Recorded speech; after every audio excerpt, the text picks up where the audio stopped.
Good afternoon.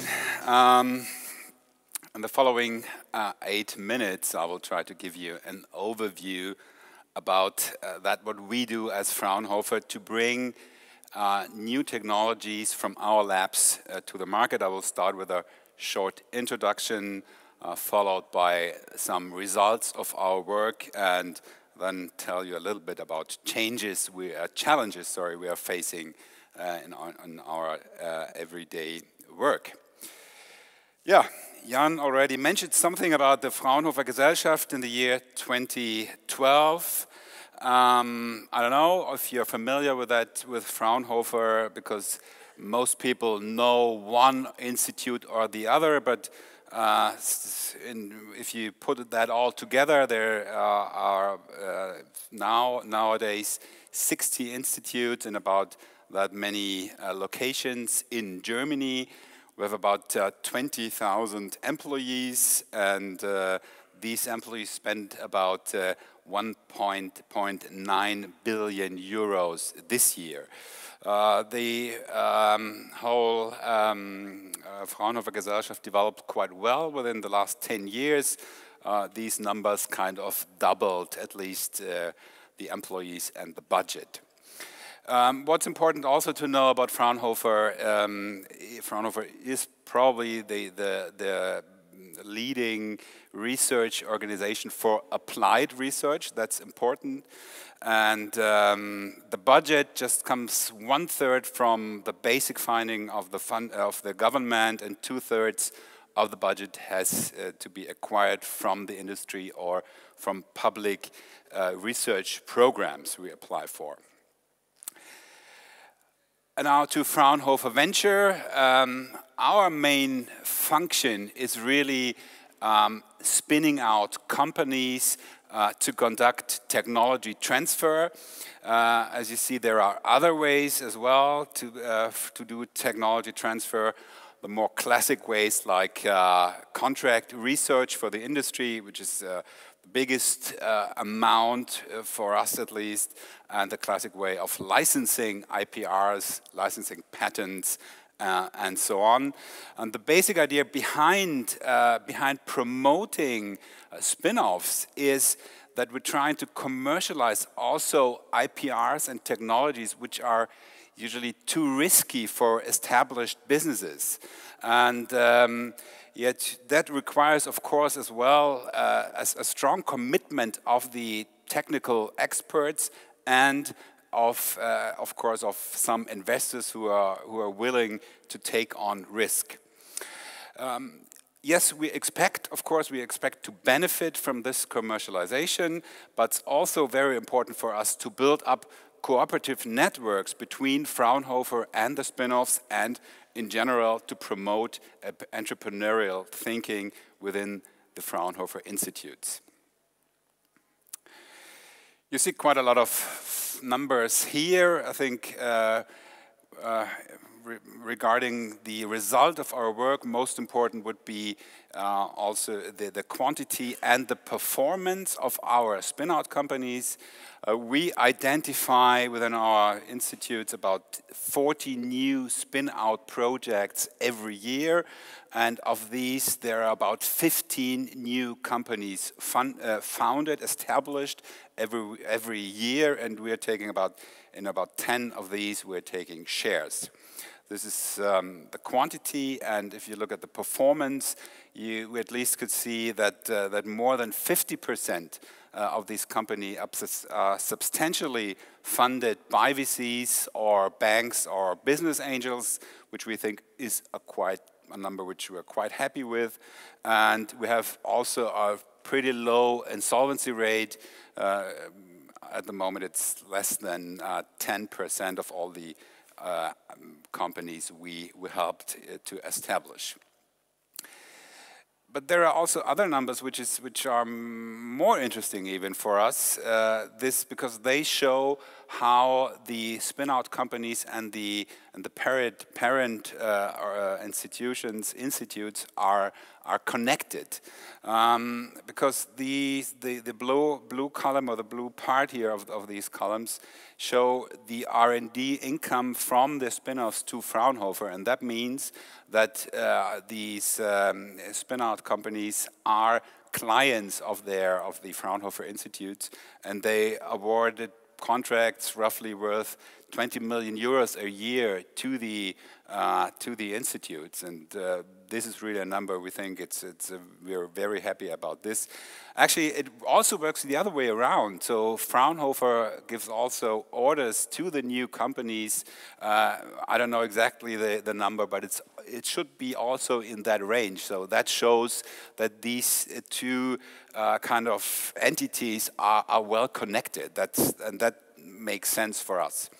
Also interesting, the licensing proceeds are increased quite a bit the last years, and when you look at the exits, I think this is kind of how it works. The exits are subject to substantial fluctuations between the years.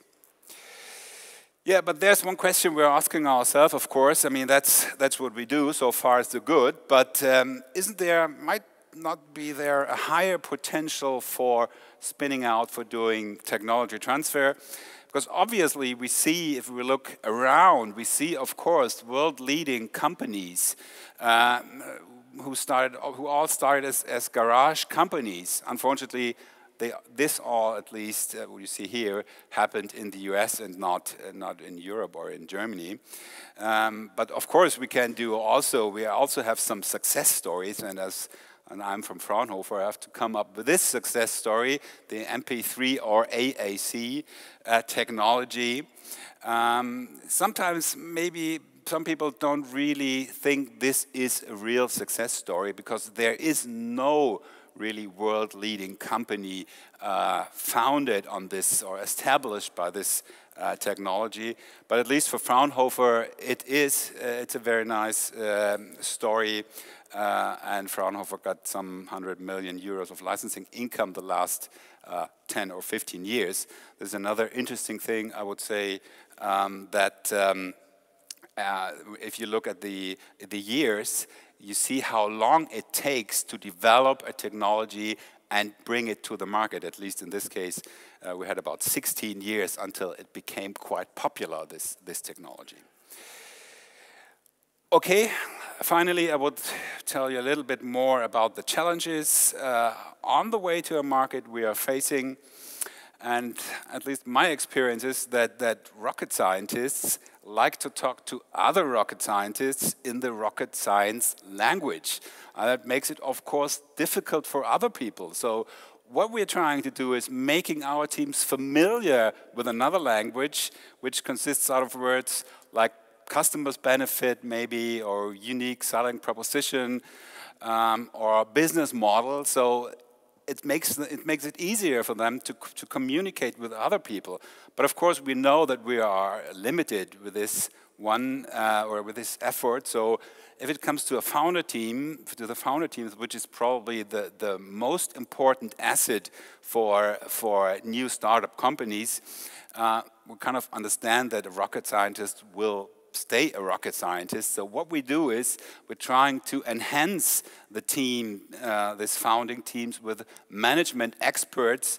So these experts might become a part of that team. That would be the favorite solution for that. And we support this idea by an internal program. So there is a possibility to finance these external management partners. And finally, of course, we have to talk about money and about the funding of new startups. And yes, sometimes research organizations have some budget available, but this is not designated for investing cash in new ventures, and that means we're constantly looking for new investors, especially investors in, especially seed investors, because we are kind of founding members of these spin-out companies. But if you are an investor, don't be afraid. We don't really ask for too much, because on this topic we go with Mike Maples, who says that too much money in a startup, that's the opposite now, is not only unnecessary as actually toxic. That's so. Yeah, we will just. This is our kind of our modest approach in this question. Yeah, I think that's it. 10 minutes, so two minutes overtime. Thank you very much.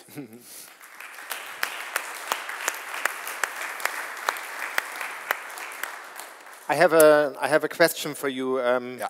You have been talking about spin-offs, new companies being created inside or co-created inside of Fraunhofer, but you also help existing startup companies if they want to get access to your know-how, to expertise in the particular product innovation area where they are active. Can you be a good channel for a startup that wants to work with a Fraunhofer and doesn't do it yet? Yeah, I think so. We can be a good channel to get in contact with with our research institutes. What we can't do, because we as Fraunhofer Venture are a part of the Fraunhofer Gesellschaft. We can't go just somewhere or can't support other startup companies. What we need is kind of a project, and we need a research Fraunhofer Institute involved, and then we can try to build something. Or yeah, that's. So it's better if the startup comes with a budget to you. Yeah, that's always the best thing. But yeah, right. All right. Any question from the audience for Andreas? Have you done any joint research projects with other international or non-German companies or research teams? And there's any spin-off coming out of that experience? We do some, yes. Mainly, of course, because Fraunhofer is located in Germany. Most spin-offs are located also in Germany, but we have also spin-offs in other countries, like in the US, in Sweden, in France, and this mainly happens because there is a team who needs some technology and some support, and then we kind of do a joint venture together. That's how that comes, or how that. Yeah.